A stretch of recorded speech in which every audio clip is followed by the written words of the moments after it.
বুঝে না, সে বুঝে না। শোনেন, মানুষের মনটা সবসময় অন্ধকারই থাকে, সারাদিন বাতি জ্বলতেই থাকে। বোঝেন নাকি বোঝেন নাই? কথায় কোনো ভেজাল আছে? আছে আছে, ভেজাল আছে। আপনি বাইরে থেকে দেখতে যতটা স্বাভাবিক, ভেতরে ততটাই অস্বাভাবিক। আরে দূর মিয়া, আপনি তো অনেক বেরোছেন। আর আপনি মিথ্যাবাদী। এটা কেমন কথা হলো? এটাই সত্য কথা হলো, ভালো কথা হলো। পচা কথা। বুঝতে পেরেছি। আপনি আমাকে সামনে দাঁড়িয়ে আবার জায়গা দেখে নামিয়ে দিন।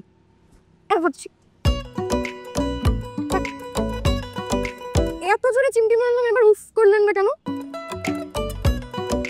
সব সময় ব্যথা শরীরে লাগে না, কিছু ব্যথা মনে গিয়ে লাগে। আর মনে রক্ত নেই, তাই বোধও নেই। আরে বাবা, আপনি তো কবিদের মতন কথা বলেন। ভালো ভালো।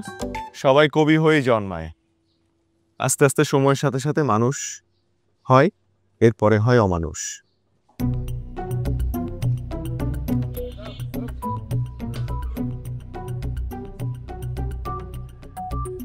ম্যাডাম, কোনো কথা না বলে সোজা আমাদের সাথে আসেন।